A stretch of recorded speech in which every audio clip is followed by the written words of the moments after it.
مجھے لگتا ہے کہ یہاں پہ کوئی الیکشن کوئی ٹف نہیں ہوتا ہے. سچ بات یہ ہے کہ لوگ مین اسٹریم پالیٹکس سے ناراض ہیں.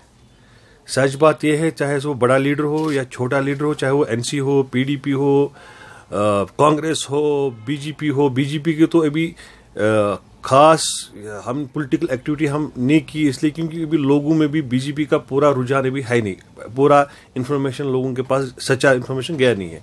مجھے لگتا ہے کہ کشمیر کے لوگوں کو سب آج اس نظر سے دیکھتے ہیں کہ جو کوئی انٹرسٹ نہیں لیتے ہیں.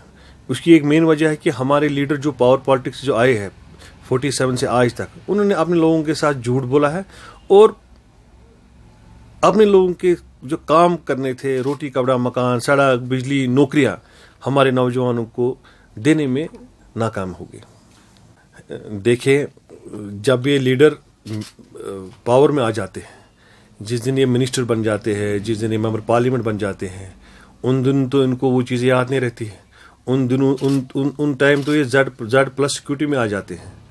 تو ان کا یہ کام ہی ہوتا ہے کہ لوگوں کو جھوٹ بولنا, لوگوں کو گمراہ کرنا.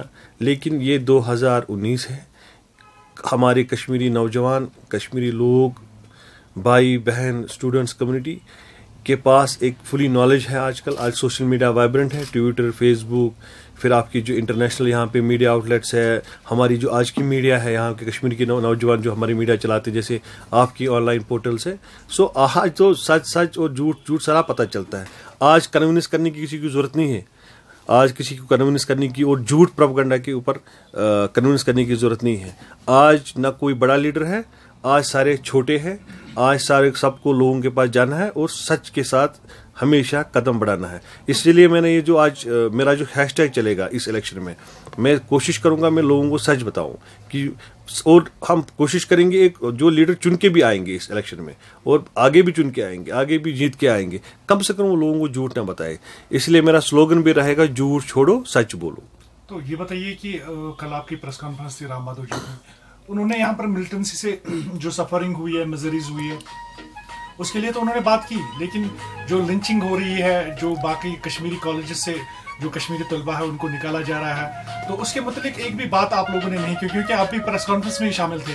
تو آپ کو نہیں لگتا ہے کہ یہ ون سائیڈڈ پالیٹکس آپ کھیل رہے ہیں؟ دیکھیں میں آپ کو بتاؤں کہ ممبر پارلیمنٹ کا کام کیا ہوتا ہے دلی میں. ممبر پارلیمنٹ کا کام ہوتا ہے دلی میں, اگر کوئی کشمیری بیمار ہے وہ ایک ایمبیسڈر ہوتا ہے دلی میں. کوئی کشمیری بیمار ہے, اس کو ایمز جانا ہے. یہ ایمز کے اس پیشنٹ کو بھی نہیں ہیلپ کر پائے پچھلے 50 سال 30 سال میں, ایون 5 سال میں ان کے ایم پیز دیکھو, ایک لیٹر انہوں نے کسی پیشنٹ کو دی آج تک کہ آپ آئے ایمز میں, ہم آپ کی سفارش کریں گے, آپ کا نمبر پہلے لائیں گے. وہ چھوڑیے ہمارا کشمیری ہاؤس, ایک کشمیری کو کبھی اکاموڈیشن ملی ادھر کون ہوتے تھے؟ ان کے سیکٹریز, ان کے ایجنٹس وہاں پہ دلی میں. ان نے ممبر پارلیمنٹ ہو کے بھی ایک چھوٹا سا کام نہیں کیا. آپ لنچنگ کی بات بولتے ہو, کہاں تھی ان کی آواز؟ اگر لنچنگ, کوئی بھی پولیٹیکل پارٹی لنچنگ نہیں کرتی. ہر کسی سوسائٹی میں, ہر کسی اسٹیٹ میں ایسے لوگ بھی ہوتے ہیں کہ جو پیس کو ڈریل کرتے ہیں. لیکن جب یہ پارلیمنٹ, ایک تو یہ پارلیمنٹ بول نہیں پاتے ہیں, کم سے کم چھوٹی چھوٹی چیزیں اپنے کشمیری اپنے عوام کے لیے تو کرنی چاہیے دلی میں. یہ تو گم ہو جاتے ہیں. آج بھی میں ان کے ساتھ راؤنڈ ٹیبل کرنے کے لیے تیار ہوں.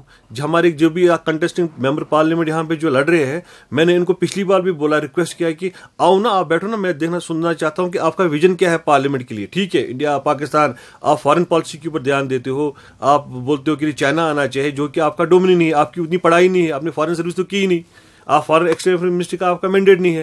آپ لوگوں کو کیوں گمراہ کر رہے ہو؟ ذرا تھوڑا سا ویژن بتائیے مجھے بتائیں نا, آپ پارلیمنٹ ہو کے کیا کرو گے؟ آپ کے لیٹر پیڈ جو گورنمنٹ آف انڈیا پرنٹ کرتی ہے, جس میں اشوکا لکھا ہوتا ہے, ستیم جیتے لکھاتا ہوتا ہے, جس پہ لکھا ہوتا ہے کہ سچ کی جیت, آپ نے تو لیٹر پیڈ بھی آپ نے سرنڈر کر دیا. ایک لیٹر پیڈ آپ نے ایک کشمیری کو ہیلپ کرنے کے لیے نہیں استعمال کیا. کس طریقے سے آپ ووٹ جاؤ گے لوگوں کو مانگنے کے لیے؟ جھوٹ پر.